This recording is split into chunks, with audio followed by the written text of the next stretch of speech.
In this episode of Carpe Diem. Are Canada's cities age-friendly? As the population of our country ages, are communities adapting to the aging population? Carpe Diem. Seizing the day for Canadians as we age. Welcome. Is your city designed to make it easy for you to walk to the grocery store, to take a long walk? An age-friendly city is a critical part of enjoying an independent life. Just like Mrs. McDonald, this week's Zippy Zoomer.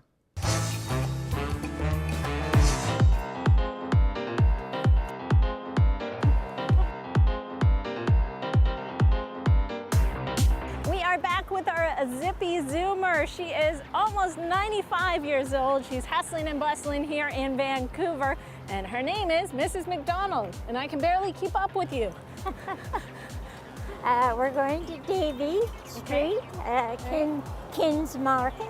Kins Market. And I walk down Broadway, down to Hastings. Mrs. McDonald, where does she go?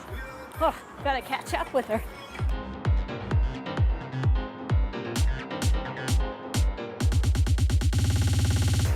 I just feel that you need to keep busy, because a lot of my friends have passed away. And if I didn't have my volunteer work, I think I would miss that. Now, this is where I was awarded the Award of Merit. That's for all of the volunteer hours? This was for 45 years at VGH. Wow, that's quite a while. Yeah, well, actually, it's about 48 now.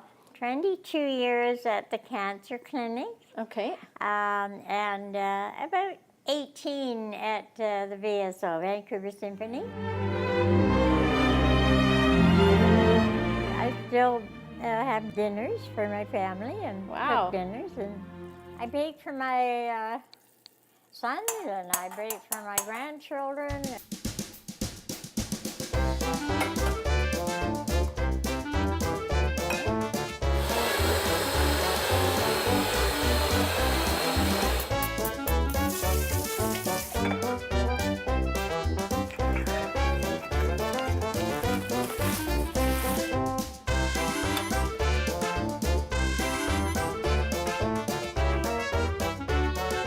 We're gonna keep baking up a storm here with Mrs. McDonald. If you have a Zoomer to nominate, don't forget to nominate them at zippyzoomer@carp.ca. These are gonna be good.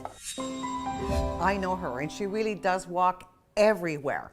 That's a big part of staying zippy, right? It certainly is. It certainly, we want to have our communities where people can leave their home and get to the grocery store and get to the dentist and get their hair done just a short walk away. And that's really what we're trying to achieve and bring back what used to be the old European villages. Really, the design of cities before the dominance of the automobile.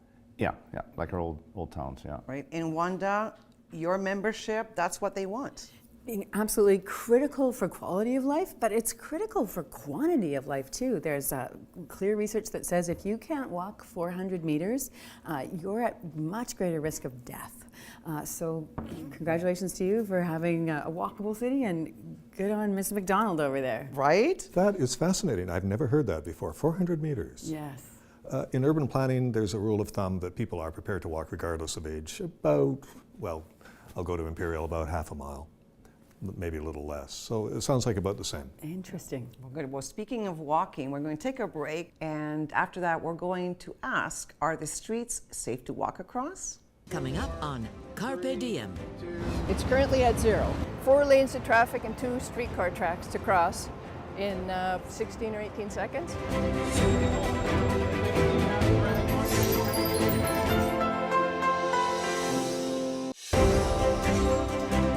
Carpe Diem.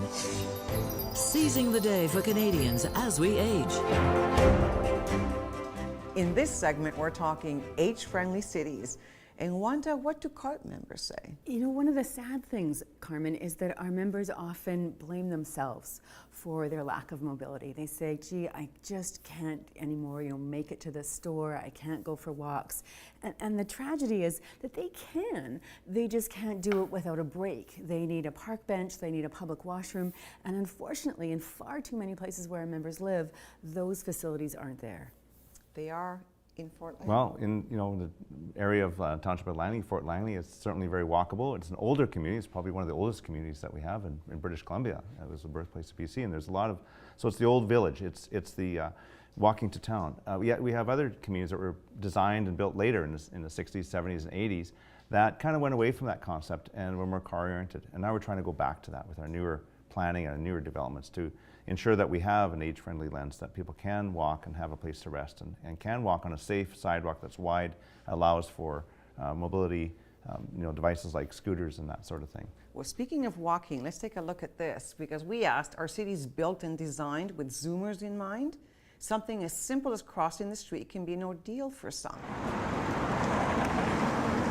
When Howard Cable became a CARP member, he said he had one major complaint.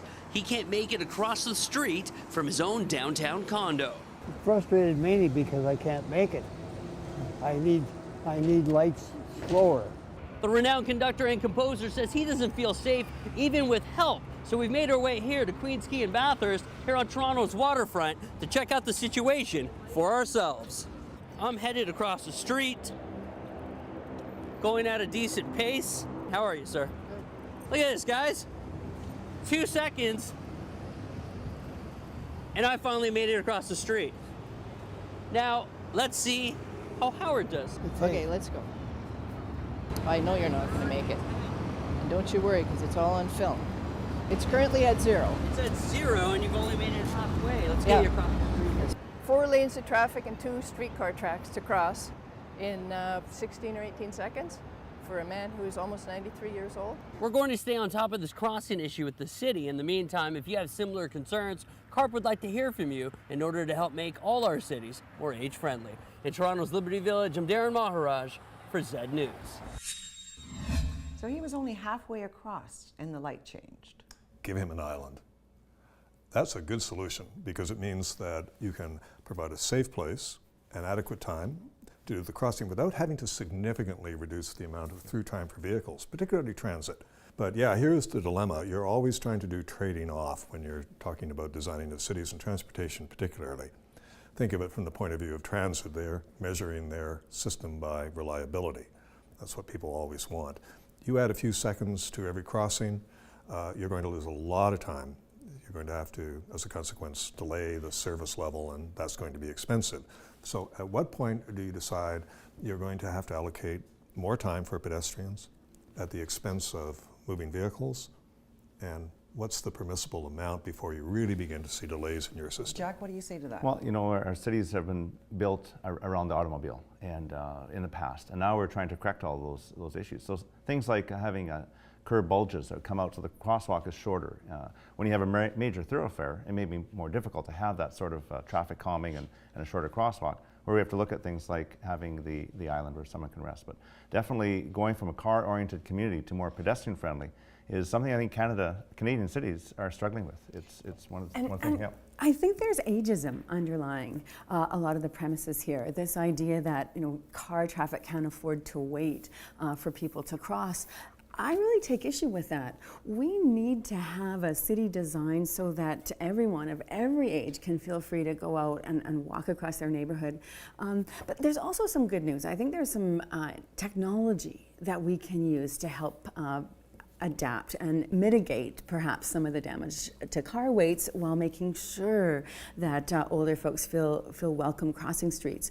I've seen, for example, double buttons on street lamps at crossings where there's the regular button that you press to cross and you get a certain amount of time. But if you're somebody who is mobility challenged or frail, you can press another button which gives you extra crossing time to get across that street. That is such a great idea. That's a great idea. Let's take a look at what seniors want in an age-friendly community. An age-friendly community gives me access to senior activities. I think it's very important to have outdoor space, a place to take grandchildren. I want the bus stop more in front of the senior center. Definitely need affordable transportation. I need affordable and quality senior housing. I would like to see our elected officials more visible in our community. I don't want to have to navigate this mysterious healthcare system on my own. I expect better communication from my health services. I need a doctor who speaks my language. It's never too late to change for the better. So Jack, your city is age-friendly. Did you give the seniors what they wanted? I think we did. It may not be there right now, but we certainly went through a process over a couple of years where our Seniors Advisory Committee struck a task force to look at how do we make our more age-friendly. Went through a process, we came up with an age-friendly strategy, which was then recognized by the province for our municipality. So pretty proud of that, but it's not over. It takes a long time to put these measures in place. Some of it's retrofitting, which costs money and taxpayers' dollars and budgets and time. Some of it's simple things that we could do right now, and some are the things that we've already been doing. So we've looked at it in 3 phases. What can we do today? What's medium term? And what's long term? Well, cities are like people, aren't they? Change comes generationally. It does, it does. Well, but I would argue that I don't think we have generations to wait. I mean, we know that exercise is so critical, not only to keep people physically healthy, but to keep them mentally healthy. Great that governments are stepping in to do some things, but businesses can also take a role, and I think governments have a role in getting businesses to do things. Things like making their washrooms accessible, and it can be a real challenge if everybody's trying to use the washroom at the Starbucks. We have a pilot project that's starting where we're going to encourage businesses to become age-friendly, and they'll be recognized for that. So there's a certain criteria they have to check off: washrooms, ramps, accessible doors, making it easier for them to get around in their business, whether it's retail or a service. So we're encouraging businesses to put their age-friendly lens on also. Well, and one thing that people don't necessarily think about is lineups. I see this a lot where older folks are in line. One of the worst offenders is traveling at the airport, but even just at the grocery store checkout, and the cashier is in a rush and pushing them through. One thing some grocery stores have done is created age-friendly lines so that a cashier is specially trained to deal with older folks and that they are patient and waiting. Plus what that does is it streams out the folks that are there trying to grab their milk and go and not making them wait in line while someone else gets the patience and respect they deserve. I have a quick question for you. We hear what can happen in a township like Langley. What can happen in a big city? It's a fascinating contrast. You can do some really significant change, and on the other hand, it may take you far longer than you would ever like because there's so much inertia as systems and cities become bigger. We're going to just take a short break, but before that, let's hear what you have to say about age-friendly communities. When I had a hip replacement a few years ago, there's not enough time to get across on what they give you at a standard crosswalk. And I see a lot of elderly people really struggling and sometimes being stranded in the middle of the street because there's just not enough time on those crosswalks. We're aging well, we're growing older, and the population is moving in the same way. So we need cities that are like that. We need cities with affordable senior housing. We need cities that have lots of events.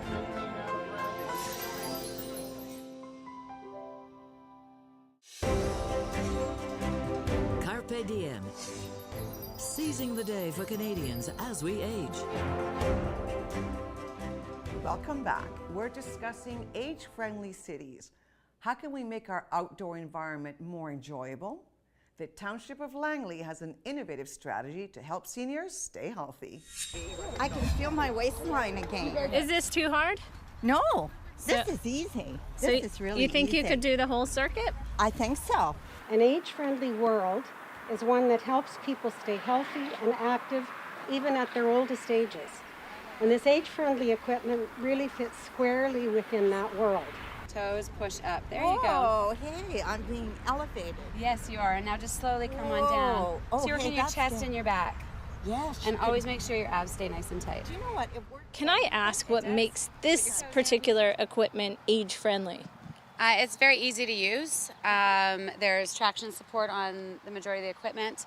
It is resistance-based, so that there's no additional weight. You're using your body weight and your natural body movements to use all the equipment. The age-friendly strategy had a lot of that input, and there were places in there where we as a parks department had to plug in and say, are we going to be doing to meet the objectives of the age-friendly strategy? Keep going. You can do it. Jack, that was a brilliant idea. Yeah. And it's not a new idea. I was recently in Seoul, South Korea. I went for a walk in their parks, and these sorts of outdoor exercise equipment are everywhere. And I saw seniors going and using them. I saw young people using them, and came back to Langley, and And our staff are already in the process of installing the one we just saw at the Derrick Doubleday Arboretum. A fantastic way to just include a little bit of other activity other than just walking. Thinking this is a great example of generational change. Often the vision comes in one decade, the plans come in the next, implementation in the third decade. But that's an example, isn't it, of how critical it is to invest up front. And we can be sort of frustrated now that communities that were built in the past weren't more age-friendly, but we're continuing to fall short. I mean, we now know that there are things that can be done to buildings, to homes, to make them more age-friendly. Walk-in showers, plugs that are up higher, hallways that are big enough for a wheelchair, which also makes them big enough for a stroller. Big closets built one on top of the other so you can easily retrofit an elevator.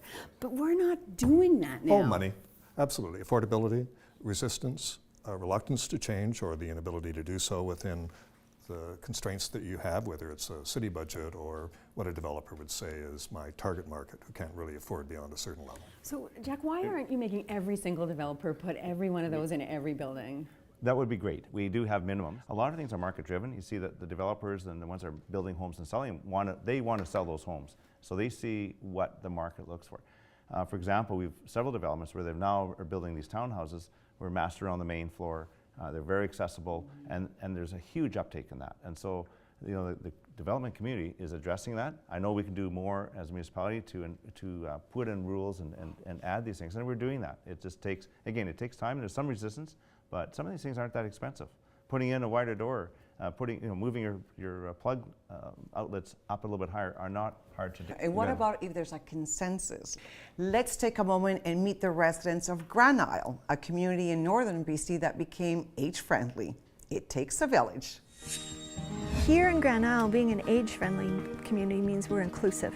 In completing the plan, we involved the seniors, we involved the Red Hat Society, we involved the Curling Club, we involved the fire department, we involved any of the organizations that we have within our community structure themselves, and created an environment in which they could sit down and have dialogue.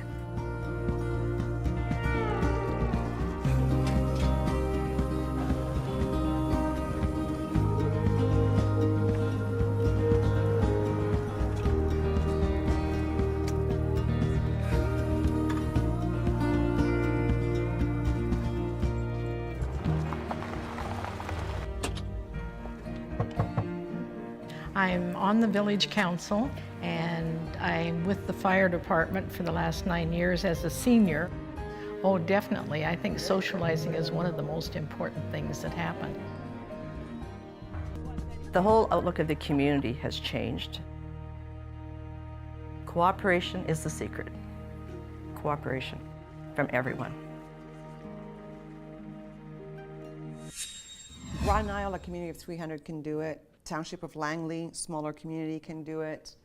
Can a big city do it? Yes, but again, over time, with community will, political will, and support, perhaps in the face of resistance, often from the very people who will eventually benefit when the change is adapted for them, but when they see a change in their community, might be very reluctant initially. We see that with community plans where people are saying, hey, we want to have a place that, our house may be too big. We want to downsize to something a little bit smaller. But then we have resistance to something smaller is a higher density housing type. And so we have resistance to that. So there's a balance that we have to come up with, but all those needs have to be met. You're right. Absolutely. And what about aging in place? That's a big part of it too. From a financial point of view, it absolutely makes sense. But more importantly, from the standpoint of the individual having quality of life. When we are in our homes, we have our routines, we have our familiarity, but we also have our networks. We have our friends, we have our professionals and our caregivers that we work with. So the more that we can support people to age in place, the better that those ages will be. We're going to take another quick break, but let's hear more about what changes you'd like to see in your communities. I think what's happened with a lot of housing in the past is that you've kind of ghettoized communities of people. You have people with large homes, big backyards, big families, wealthy, they can live there. You have apartments that are considered to be seniors apartments, or 50, 55 plus apartments. You don't have a lot of families there.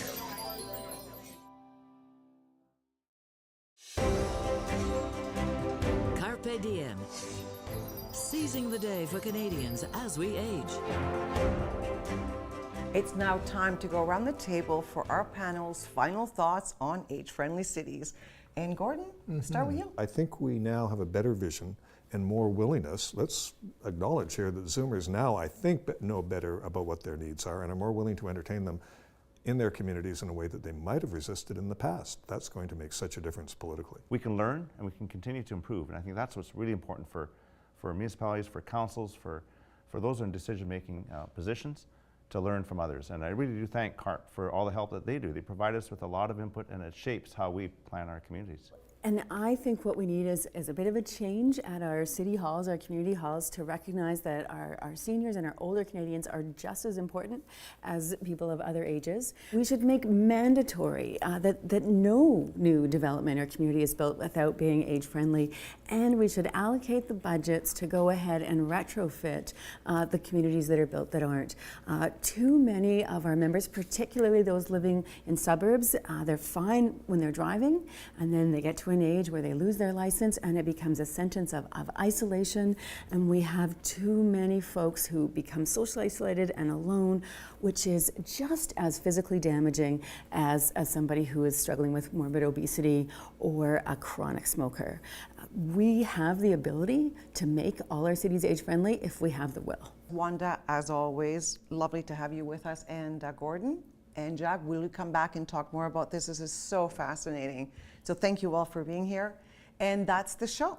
And remember, as our CARP president, Moses Neimer, always says, the best way to keep going is to keep going. So stay zippy and Carpe Diem. Seize your day.